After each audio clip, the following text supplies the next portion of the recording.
Seja muito bem-vinda, muito bem-vindo ao Pix News, edição especial de sábado, que traz as principais notícias que foram destaque aqui na programação jornalística da Pix TV.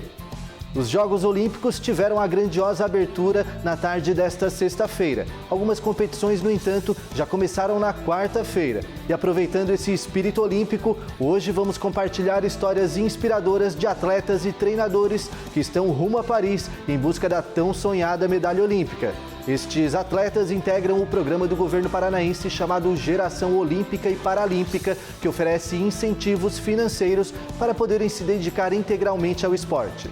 É uma iniciativa exemplar que merece ser replicada em outras regiões. Nesta edição, vamos conhecer essas histórias de dedicação e superação. E você vai ver também. Banco Central anuncia medidas de segurança para o Pix. Dispositivos devem ser cadastrados previamente. Meio ambiente, 99 baleias são registradas no litoral catarinense, no primeiro sobrevoo de monitoramento do ano. União Europeia anuncia recurso ao Fundo Amazônia. Bloco prometeu 20 milhões de euros para a proteção da floresta tropical. Rede de esgoto não é lixo. Descarte de materiais sólidos prejudica a rede coletora. E você vai ver também produção de grãos e preservação de abelhas. Em um pequeno município paranaense, o uso controlado de pesticidas tem reduzido a morte do inseto, que é essencial para a vida humana. Essas e outras notícias a partir de agora no Pix News.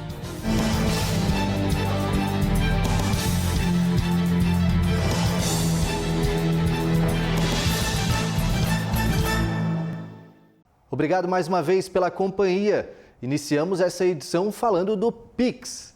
Isso porque o Banco Central anunciou novas atualizações para o uso da transação bancária. As medidas de segurança passam a valer no dia 1º de novembro. Na palma da mão, os brasileiros aprenderam a realizar pagamentos e transferências de maneira rápida e fácil com o surgimento do Pix em novembro de 2020. No ano passado, foram quase 42 bilhões de transações, confirmando como o meio de pagamento mais popular do Brasil. No entanto, alguns criminosos se aproveitaram desta facilidade para criar fraudes e, com o objetivo de evitá-las, o Banco Central estabeleceu novas regras para o uso do Pix. A partir de novembro, o dispositivo de acesso deverá ser previamente cadastrado pelo cliente para realizar as transações. Caso contrário, só será permitido a movimentação no valor de R$ 200, não podendo ultrapassar o limite diário de R$ 1.000. A nova exigência se aplica apenas para computadores ou smartphones que nunca tenham sido usados para iniciar uma transação Pix. Além disso, as agências também devem utilizar soluções de gerenciamento de risco de fraude que contemplem as informações de segurança armazenadas no Banco Central e que seja capaz de identificar transações Pix atípicas ou não compatíveis com o perfil do cliente e disponibilizar em canal eletrônico de acesso amplo aos clientes informações sobre os cuidados que devem ter para evitar fraudes. A SC Par, Porto de Imbituba e o projeto Pro Franca realizaram o primeiro sobrevoo de avistamento de baleias francas da temporada. 99 animais foram avistados.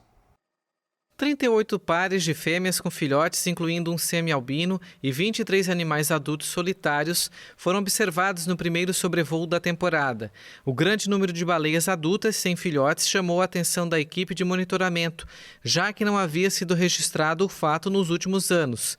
As maiores concentrações de baleias foram registradas em Laguna, Imbituba, Garopaba e Florianópolis. Esse é o primeiro sobrevoo da temporada reprodutiva das baleias francas. Essa espécie vem para cá de julho a novembro para o nascimento dos filhotes e também, eventualmente, para o acasalamento. Nós já tivemos um grande número de baleias registradas nessa temporada, que começou mais cedo, e essa ainda é uma espécie ameaçada de extinção na costa brasileira, por isso a importância de darmos seguimento a esse sobrevoo que é sistemático ao longo já de dezenas de anos na costa brasileira. O sobrevoo é realizado para fazer a contagem do número de baleias que estão presentes aqui no nosso litoral, verificar a presença de filhotes, indivíduos adultos, as principais áreas utilizadas. A cada avistagem é realizada a aproximação para fazer o registro fotográfico das baleias avistadas e assim possibilitar o reconhecimento individual e acompanhar a história de vida das baleias que vêm para cá se reproduzir. O programa de monitoramento do Porto de Imbituba 2024 está ocorrendo desde a última semana de junho e segue até novembro. Além dos sobrevoos, diariamente equipes de campo realizam a observação terrestre a partir de pontos fixos nas praias do Porto e Ribanceira, em Imbituba.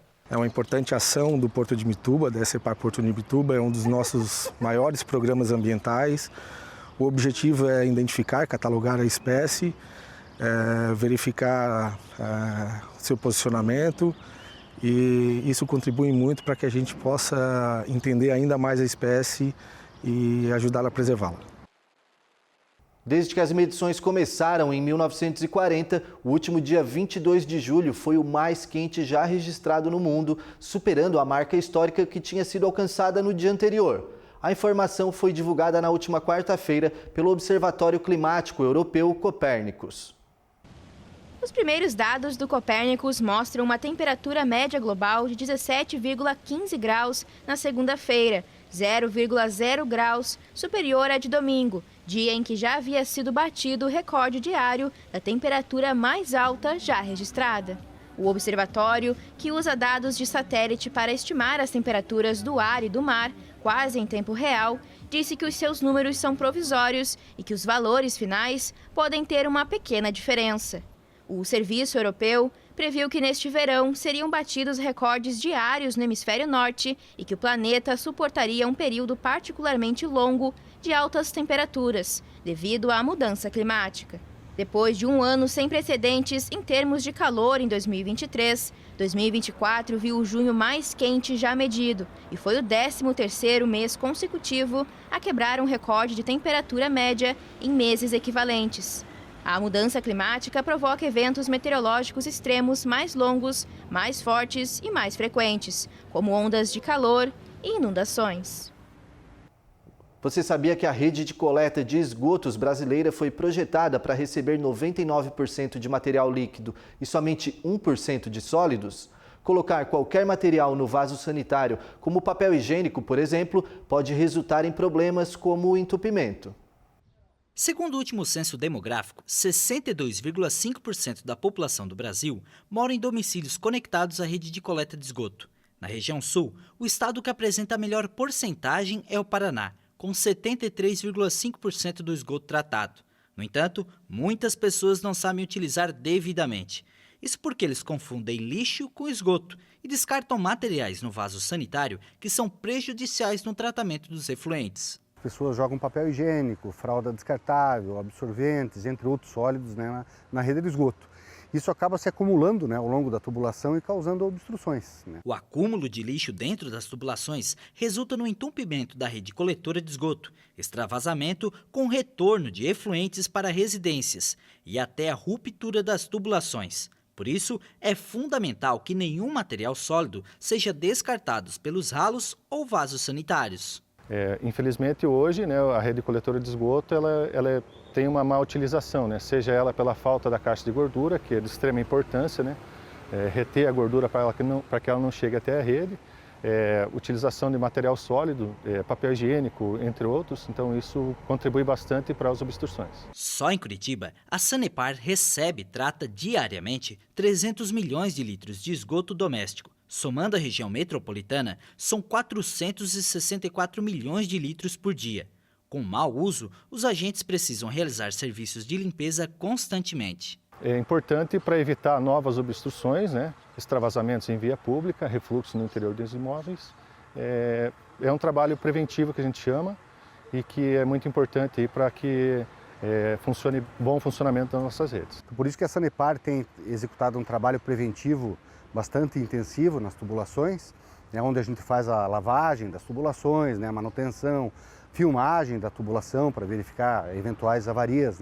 Mas é importante que a população faça a sua parte também na utilização correta da ligação de esgoto. Além da limpeza, a Sanepar tem investido também na fiscalização de ligações irregulares. É importante se certificar que a ligação de esgoto esteja corretamente feita à rede. Caso a pessoa tenha alguma dúvida, pode entrar em contato com a Sanepar através dos nossos canais de atendimento, que a Sanepar vai fazer a verificação no imóvel. E quando tiver uma equipe de vistoria, para fazer a vistoria no imóvel, que autorize a equipe fazer a verificação, é feito um teste no banheiro, nas instalações hidrossanitárias do imóvel, né? Se houver alguma irregularidade, a pessoa é notificada, existe um prazo para regularização. É importante que seja feito isso, que a pessoa tenha essa sensibilização em relação à utilização correta do sistema. 8 ativistas ambientais foram detidos depois de invadirem o aeroporto de Frankfurt na última quinta-feira. A ação forçou a interrupção do tráfego aéreo no terminal mais importante da Alemanha. 7 dos ativistas detidos conseguiram chegar à pista e o 8º ficou bloqueado na cerca de proteção do aeroporto. Os voos foram retomados progressivamente. O tráfego aéreo foi interrompido por 2 horas até a primeira pista voltar a operar. Mas o tráfego continua afetado, segundo o site do aeroporto, que aconselha os viajantes a verificarem a situação dos seus voos. A ação foi reivindicada pela organização climática Letzte Generation, um movimento ativista da Alemanha que está por trás de várias operações em nome da defesa climática. Entre os métodos mais utilizados e polêmicos estão o bloqueio de estradas e outros locais, colocando as mãos no asfalto. O grupo pressiona por um acordo internacional vinculante para acabar com a utilização de petróleo, gás e carvão até 2030. Protestos semelhantes ocorreram na quarta-feira em vários aeroportos da Europa. A aviação mundial é responsável por cerca de 2,5% das emissões globais de carbono, mais do que as pegadas de carbono somadas do Brasil e da França. A comissária europeia para parcerias internacionais prometeu 20 milhões de euros para o Fundo Amazônia. O anúncio foi feito no Rio de Janeiro com a presença do presidente do BNDES. A iniciativa ambiental é financiada internacionalmente para proteger a floresta tropical. O presidente do Banco Nacional de Desenvolvimento Econômico e Social, Aloysio Mercadante, recebeu no Rio de Janeiro a comissária da União Europeia para Parcerias Internacionais, Jutta Urpilainen. De acordo com a agência BNDES, durante o encontro foi assinada uma carta de intenções para o fortalecimento de parcerias com foco no apoio ao desenvolvimento sustentável e aos investimentos no Brasil. O documento é mais um passo no processo de formalização da doação da União Europeia ao Fundo Amazônia, no valor de 20 milhões de euros, cerca de 120 milhões de reais. A Amazônia é um tesouro natural e indispensável para a biodiversidade do nosso planeta. A Comissão Europeia vai aportar 20 milhões de euros para o Fundo Amazônia. Esta é a primeira contribuição da Comissão para o Fundo Amazônico do Brasil, gerido pelo Banco Nacional de Desenvolvimento Econômico e Social, sob a liderança do presidente Mercadante.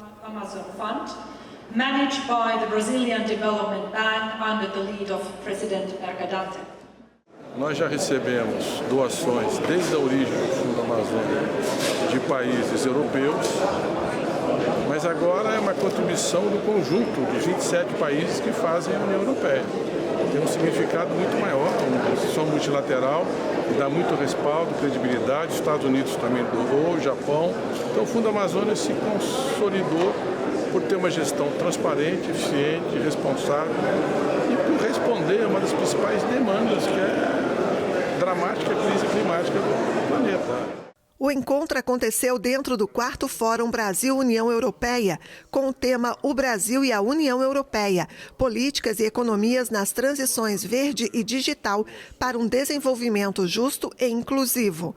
Mercadante ainda anunciou que foram concluídas as negociações com o Banco Europeu de Investimentos para o financiamento de 300 milhões de euros, cerca de 1,8 bilhão de reais, também vinculado à transição energética, economia verde e transição digital. Agora vamos para um rápido intervalo. No próximo bloco, vamos trazer alguns destaques do esporte. Conheça histórias inspiradoras de atletas olímpicos. E no Paraná, a produção de grãos e preservação das abelhas torna a prática rentável, aliada à sustentabilidade. É logo após o intervalo, voltamos já. Tá passando o furacão de ofertas Comprão. Sábado e domingo de preços arrasadores. Não vai sobrar nada. Cerveja Antártica Original Pilsen 269 ml, 2,59 no Clube K. Se beber, não dirija. Capa do colchão mole a vácuo a partir de 17,99 o quilo. Filezinho Sassami Frango Like F 700 gramas, 11,99. Ovos vermelhos ou brancos 30 unidades, 13,99 no Clube K. Feijão preto ou carioca tipo 1 Bom Traz 1 quilo, 4,99. Lava-roupas Brilhante 4 quilos, 29,99. Melhor preço é no Comprão. Você sabe o que é eficiência para a Celesc? É garantir a energia que o Estado precisa. É investir em novas possibilidades. É olhar para o campo e para o agronegócio. É inovar, preparando-se para o futuro. É investir em eficiência energética. É respeitar a natureza usando a sua força. É melhorar a vida de quem vive aqui. Celesc é mais energia para os catarinenses. Estamos de volta agora com notícias do esporte. O volume incomum de chuvas em Santiago contribui para uma das melhores temporadas de esqui dos últimos 10 anos no Chile. As estações de esqui aproveitam a frente fria para antecipar aberturas e receber turistas. O ano de 2024 marcou um renascimento para os centros de esqui de Santiago do Chile. La Parva, Farellones, Vale Nevado e El Colorado aproveitam uma frente fria incomum no outono, que cobriu as montanhas com mais de 2 metros de neve, garantindo a melhor temporada em uma década. Tivemos temporadas com muita neve, mas não uma temporada como esta que começou tão cedo. Estávamos conversando sobre como o ano passado começou a nevar em 5 de julho e neste começou em 31 de maio, e com uma quantidade significativa de neve. Atrevo-me a dizer que esta é uma das melhores temporadas dos últimos 10 anos que tivemos por aqui na zona central, pelo menos. A seca que Santiago enfrenta há mais de uma década reduziu a neve e encurtou cada vez mais as temporadas nos centros de esqui da capital do Chile. Mas as fortes chuvas, que caíram em maio e junho deste ano, levaram as estações a abrir quase 50 dias antes da data prevista. As temporadas normais foram projetadas para durar de 60 a 90 dias. Nesta temporada, de acordo com a quantidade de neve que recebemos no mês de maio, estamos esperançosamente projetando cerca de 100, 120 dias. Só Farellones recebeu até agora 170 mil turistas, a maioria brasileiros. E a expectativa é de que cheguem mais de 80 mil. É que é um sonho desde criança a gente vir conhecer a neve. E aí a gente teve essa oportunidade agora de vir para cá. Faltando apenas 2 meses para o final do inverno, os centros de esqui de Santiago esperam que o número de visitantes aumente ainda mais.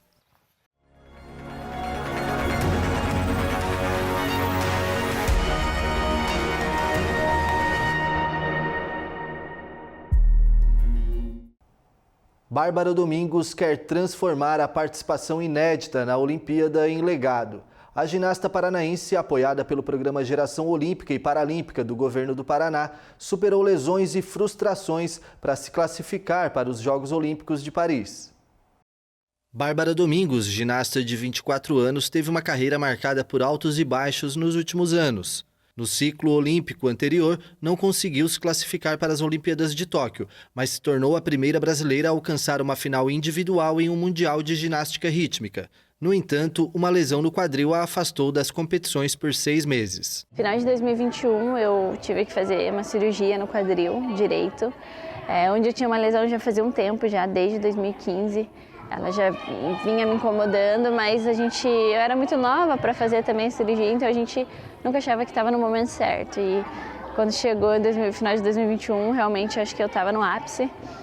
Eu falei, não, gente, vai ter que ser feito. O melhor momento era aquele, porque depois, se eu deixasse para fazer, sei lá, final do ano 2021, 2022, eu não conseguiria, porque já estava muito perto das Olimpíadas, então 2021 foi um ano assim, final do ano que a gente decidiu mesmo fazer cirurgia. Após retornar às competições em agosto de 2022, Bárbara venceu o Campeonato Brasileiro de Ginástica Rítmica pela 9ª vez.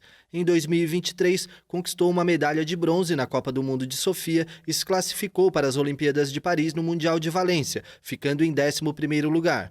Nos Jogos Pan-Americanos de Santiago, ela ganhou 5 medalhas, incluindo 3 ouros. Tem sido bem puxado, normal. Mas eu acredito que vai valer tudo a pena no final, quando eu estiver lá nas Olimpíadas. As expectativas são as melhores, eu pretendo ficar entre as 10 melhores, né, do mundo. Assim, ficando entre as 10, eu consigo passar para a final individual geral.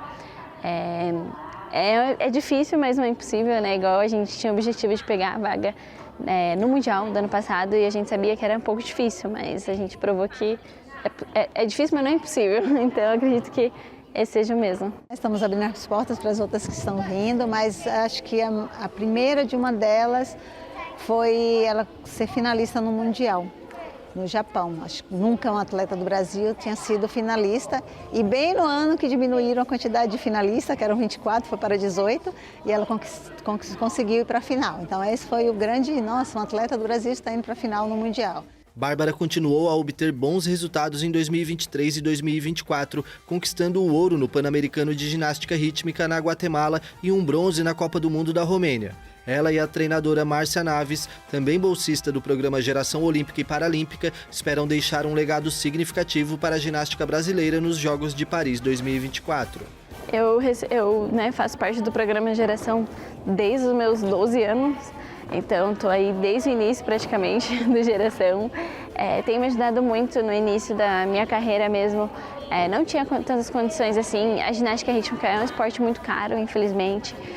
Tanto que eu vejo muitas crianças, às vezes, desistindo por conta disso, porque não tem condições. E acredito que o início foi bem difícil, mas eu estou colhendo os frutos hoje. E o Geração foi, sim, essencial na minha carreira para eu estar onde eu estou hoje.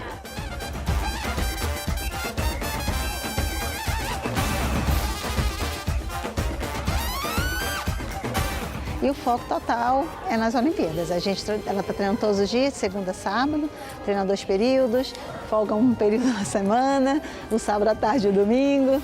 E o trabalho forte, né, consciente, porque a gente quer fazer bonito nessa Olimpíada. Um esporte que o Brasil não tem muita tradição, mas que já conquistou uma medalha na história olímpica do país, o pentatlo. Tem uma atleta que é esperança de pódio brasileiro.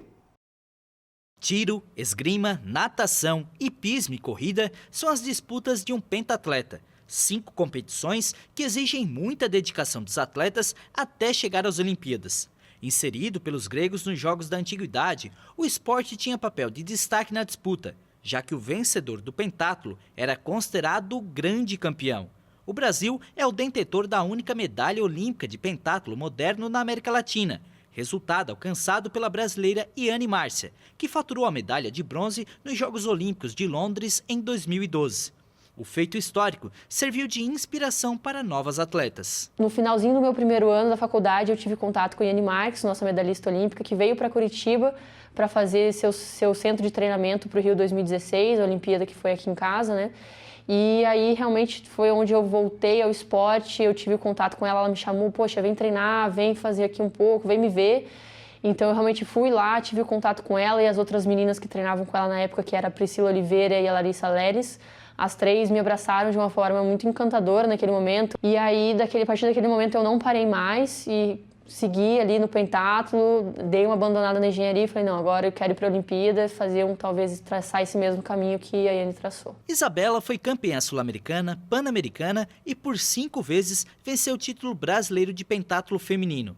Ainda inexperiente na época, foi por pouco que a atleta não conseguiu a vaga para os Jogos Olímpicos de Tóquio em 2020. Em 2019 a gente teve os Jogos Pan-Americanos, que foi onde eu conquistei a medalha de bronze, porém um dia antes, que foi a prova individual, eu fiquei em 6º, mas tinha uma brasileira na minha frente. Ele dá sempre uma vaga por país sul-americano, só que não pode repetir país. Então, como tinha uma brasileira na frente, acabou que a vaga foi dela. A frustração se tornou em vontade de dar a volta por cima. A classificação olímpica veio nos Jogos Pan-Americanos de Santiago, ano passado, ao terminar a prova na 9ª colocação. Isabelle se classificou para Paris ao terminar o PAN como a sul-americana mais bem colocada na disputa. E aí em 2023 o foco realmente foi total nos Jogos Pan-Americanos. Fiz algumas provas internacionais só para não perder o ritmo, mas depois eu foquei toda a minha preparação nos Jogos Pan-Americanos, que foi onde eu conquistei a vaga. Não foi fácil, meu papai e minha mamãe que estavam lá sofreram, porque eu deixei para a última volta, no último segundo, que eu realmente passei na frente da outra brasileira, senão ia acontecer a mesma coisa que aconteceu em Lima, né? Então eu sabia que eu tinha que ser a melhor brasileira e eu deixei para passar a menina na última volta, os últimos 600 metros do pentatlo todo. Então a gente já tinha feito toda a prova, foi realmente ali no último suspiro. E não foi fácil, foi uma determinação e uma garra minha ali de no final realmente chegar na frente e conquistar a vaga. Classificada, Isabela treina todos os dias pensando nos Jogos de Paris. Eu treino todos os dias, de segunda a domingo. Sábado e domingo são os dias que eu menos treino, mas durante a semana, manhã, tarde e noite, eu faço os 3 períodos. E aí a gente já ficou todo o treinamento focado para a Olimpíada, então eu tenho assim todas as semanas, desde lá de novembro do ano passado, o que eu vou fazer, todas as semanas, tudo muito programado, para a gente não sair do curso, né? Acho que é muito importante a gente ter assim muito bem traçado o que a gente vai fazer. Agora é mais curtir, sabe? Viver o processo. Ao competir em 5 modalidades, os custos também são 5 vezes maiores, pois são técnicos, uniformes e equipamentos diferentes para cada esporte, além de médico, fisioterapeuta, fisiologista, nutricionista e psicólogo. Por isso, o apoio financeiro é fundamental neste processo. Isabela, há 7 anos, é bolsista do projeto Geração Olímpica do Governo do Paraná, que contribui com o repasse de recursos que possibilitam a continuidade no esporte. O Geração Olímpica, ele foi um dos programas que realmente me deu todo esse incentivo e essa empurrada inicial, assim, sabe? Porque eu acho que às vezes o esporte ele realmente não é visto de uma forma de incentivo, ainda mais o pentatlo, que realmente não tem essa visibilidade, e ter tido acesso a esse dinheiro logo no início me fez, ter certeza de que eu conseguiria viver com aquilo e continuar seguindo meu sonho. Esperança de medalha para o país, a meta da paranaense nos primeiros jogos que disputará é se classificar entre as 18 finalistas. Eu acho que todo mundo sonha com a medalha, acho que não tem como não pensar. Eu recentemente tive contato com uma medalha olímpica, eu chorava igual uma criança só de olhar aquele negócio, então imagina ser minha. Ia com certeza ser uma coisa indescritível, mas acho que a gente tem que ser muito realista e eu sempre fui. Antes de ser medalhista olímpica, a gente precisa ir para a final, então são 2 dias de competição. No primeiro dia nós seremos 36 meninas e depois para a final passam 18. Então acho que a gente tem que focar muito nesse primeiro passo, que é ir para a final.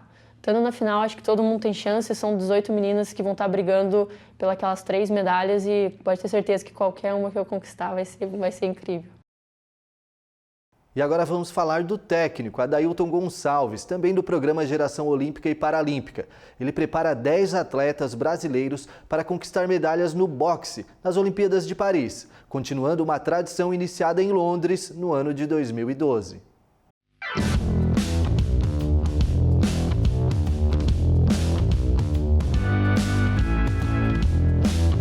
Adailton Gonçalves começou no boxe aos 9 anos e teve uma carreira de sucesso como atleta olímpico e profissional. Em 1998, ele virou técnico e conquistou títulos estaduais, destacando-se pela formação de atletas de alto rendimento. Hoje, ele está à frente de uma das maiores delegações olímpicas de boxe, superando países tradicionais como os Estados Unidos e Cuba. O boxe do Brasil está evoluindo, né? Existe toda uma planificação, a equipe em si está planificando.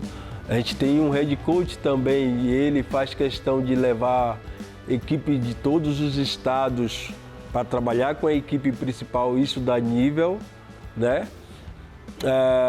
Nós temos a oportunidade de fazer várias bases de treinamentos com grandes potências do mundo e isso evolui muito nossos atletas. E aí, quando eles chegam aqui, eles vão para os seus estados e lutam ou treinam, eles mostram o que tem que ser feito. Mas a gente cumpre na regra o que tem que ser cumprido, que é um planejamento que vem de um rapaz chamado Tílio, que é o diretor técnico da confederação, passado por Matheus, que é o coach da nossa equipe. Adailton foi convidado para a Seleção Brasileira de Boxe em 2021, após um convite para treinar no Espírito Santo em 2005, onde elevou a seleção local no ranking nacional. Em 2015, mudou-se para Curitiba e ajudou a formar campeões nacionais. Em 2019, foi eleito o melhor técnico do Brasil, levando o Paraná ao primeiro lugar no ranking nacional por equipe. O boxe do Paraná está desenvolvendo bem. Nós chegamos em 2015. Em 2016, nós fizemos já um campeão brasileiro juvenil, que é o Lucas, né? Depois, nós transformamos mais outros atletas a nível nacional, a nível de ser convocado para a base de treinamento junto com a seleção, que é o Gustavo, que é o Cristiano. Revelamos o Vanderlei, que hoje é atleta da seleção e o medalhista mundial, né? Tem a Raíssa, que ela também trabalhava aqui com outro técnico, foi trabalhar com a gente. Ela é a número 2 da categoria dela dentro da seleção. Nós tivemos alguns garotos que são oriundos dessa academia aqui, o Cainão, o Wellington, o Felipe, né? que lutaram boxe, e a gente conseguiu, dentro desse meio termo, a gente conseguiu tirar o Paraná de 21º para primeiro lugar em 2019. Em 2019, a equipe do Paraná foi campeão por equipe nacional e eu tive o título de melhor técnico do Brasil. A delegação brasileira chega a Paris com grande expectativa de medalhas. Entre os atletas estão Abner Teixeira, atual medalha de bronze no peso pesado, Beatriz Ferreira, atual medalha de prata na categoria peso leve, e Vanderlei Pereira, medalha de prata no último Mundial de Boxe. Todos treinados por Adailton. Com um histórico recente de sucesso, Adailton também planeja um futuro promissor para o boxe no Paraná, com projetos sociais e a formação de novos atletas e técnicos, visando transformar o estado em um grande polo da modalidade no Brasil. E eu trouxe para eles aqui um projeto feito no Uzbequistão, que é um projeto que dá resultado, não dizendo que o nosso não dá resultado, que os resultados estão aí, mas é um projeto bem fundamentado. Apresentei isso ao secretário de esporte daqui do estado, ele aceitou de braços abertos. A gente está esperando passar esse período de jogos, porque é um período que toma a maioria do meu tempo, né? Mas a gente já está encaminhando isso, ele já bateu o martelo. Em segundo semestre, para início do ano que vem, a gente já vai fazer um trabalho maior aqui dentro do estado do Paraná. Formação de novos técnicos, formação de arbitragem, planificação, bases de treinamento, entende? Bem dessa forma. No interior do Paraná, uma iniciativa alia a produção de mel ao aumento na produção de grãos. O manejo correto do controle de pragas tem ajudado na redução da mortandade de abelhas, proporcionando rentabilidade e equilíbrio nas propriedades. Que a abelha tem um papel fundamental para o meio ambiente, todo mundo sabe, mas o uso irregular de inseticidas na lavoura de soja tem sido um grande vilão para os produtores, menos nessa propriedade de floresta. Aqui foi possível conciliar a soja com a produção de abelhas e ainda obter um grão mais saudável e um mel ainda melhor. A propriedade já era café e naquela mudança na década de 70 da geada negra que saiu do café para o soja, a gente já tinha abelha aqui no sítio. Então, a abelha continuou, a gente não descartou as abelhas. E daí foi se notando que conseguia tirar mel na época da florada da soja. Normalmente, a produção de grãos por vagem é em torno de 3 grãos. Esse número de 3 salta para 4 ou 5 grãos por vagem. Então isso é o que confere, de fato, o aumento na produção agrícola da soja. Além da produção de soja, você tem o mel. Você pode agregar também, mas aí por colmeia, mais ou menos um ano normal, um enxame normal, a gente já conseguiu tirar até 50 kg de mel por colmeia. Isso foi possível graças ao planejamento da propriedade e à assistência recebida pelos técnicos do IDR Paraná. O manejo integrado de pragas é uma das ações mais importantes para esse bem-estar ambiental, mas não é só isso. Até o horário da aplicação do inseticida pode influenciar. A área de voo das abelhas está concentrado principalmente na parte da manhã até o começo da tarde, até 1, 2 horas da tarde. Então, se caso for necessário realizar alguma aplicação de defensivos, realizar ou antes ali dos primeiros horários da manhã, né, antes das 10 da manhã, ou depois das 2 da tarde, mais para o final da tarde, que daí não vai ter o voo das abelhas. tendo em vista, então, o manejo de pragas, o manejo integrado de doenças e o manejo integrado de plantas daninhas. Esta propriedade é fruto de uma parceria entre o IDR Paraná e diversas instituições que pretende não só proteger o meio ambiente, mas também disseminar todo o bem que a abelha faz para a agricultura, principalmente para a lavoura de soja. A interação entre soja e abelhas, nós estudamos colocando colmeias de abelha perto de lavouras de soja. E o que nós descobrimos é que esse é um processo de ganha-ganha.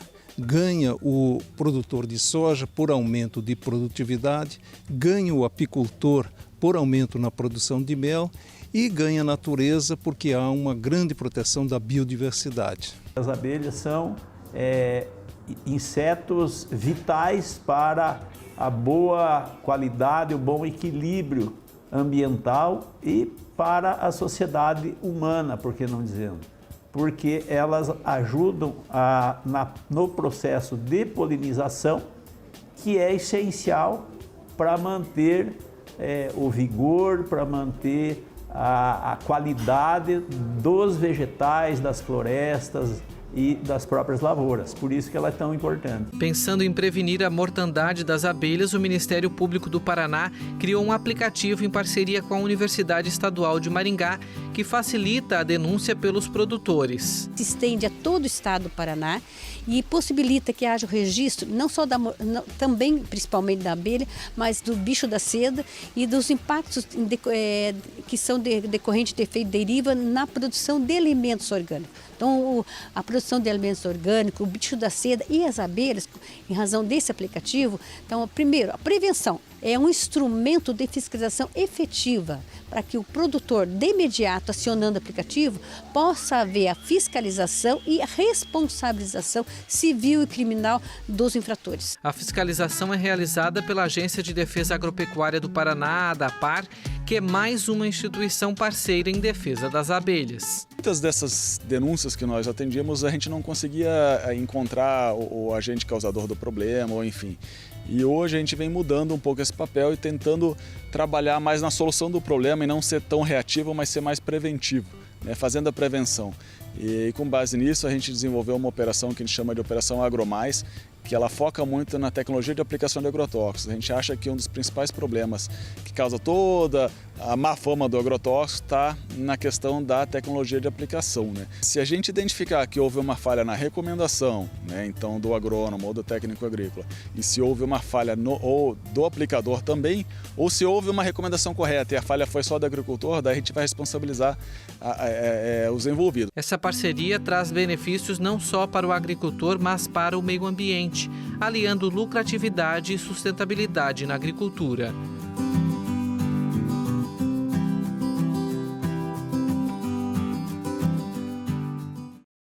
E essa edição do Pix News fica por aqui. Mais notícias no nosso site, pixtv.com.br e também nas nossas redes sociais. É só seguir @PixTVHD. Obrigado pela companhia. Na sequência você confere o seriado Lost. Pix TV é conteúdo todo dia.